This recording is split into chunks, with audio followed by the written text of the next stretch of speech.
காங்கிரஸ் ரொம்ப பாரம்பரியம் மிக்க ஒரு கட்சி, வலுவான கட்சி, இன்னும் கூட ஏன் தனித்து நிற்க முடியல தமிழகத்தை பொறுத்த வரைக்கும் அப்படின்ற மாதிரி ஒரு கேள்வி வருது. அப்படியெல்லாம் அதாவது காங்கிரஸ் கட்சின்றது 141 வருஷ வரலாறு. நேற்றுதான் அந்த பிறந்த நாள் கூட நம்ம சமீபத்துல நேற்றைய தினம் மிகப்பெரிய அளவில் கொண்டாடப்பட்டது. காங்கிரஸ் கட்சின்றது ஒரு மிகப்பெரிய கடல். அந்த கடல்ல இருந்து ஒரு தண்ணியில சொம்பு எடுத்து ஊத்திட்டா கடலே காணாம போடுன்னு சொல்ல முடியாது. ஒரு சில மாநிலங்கள் நாங்கள் தொய்வாக இருக்கின்றோம். ஆனால் இருந்தாலும் காங்கிரஸுக்கு என்று ஒரு பாரம்பரியம் உள்ளது. பாரம்பரியமிக்க ஒரு குடும்பத்திலிருந்து வந்தது. அதாவது நேரு தான் நம்முடைய இந்திய நாட்டின் முதல் பிரதமர். தன்னுடைய ஆனந்த பவனத்தை தானமாக கொடுத்தார் காங்கிரஸ் கட்சிக்காக.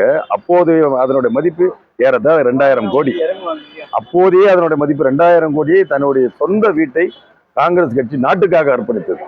அதே போல உயிர் நீத்தவர்கள் இந்த கட்சிக்காக ஒவ்வொரு ரத்தத்தையும் சிந்தியவர் யார் என்று சொன்னால் முதலில் அன்னை இந்திரா காந்தி மிக கொடூரமான முறையில் சுட்டுக் கொல்லப்பட்டார். அதே போல மரியாதைக்குரிய ராஜீவ் காந்தி படுபயங்கரமாக வெடிகுண்டு வைத்து தகர்க்கப்பட்டார் ஸ்ரீபெரும்புதூரில். இப்படிப்பட்ட பாரம்பரியமிக்க ஒரு கட்சி என்று இருக்கின்ற பொழுது வெளியில பாத்தீங்கன்னா எவ்வளவு கட்சி இருக்கலாம். ஆனா இன்னைக்கு இருக்கிற கட்சியில யாரும் கட்சிக்காக உயிர் நீத்தவங்க யாரும் கிடையாது. கட்சிக்காக உயிரம் கொடுத்து கட்சியை உயிர் பித்தவர்கள் யாரும் கிடையாது.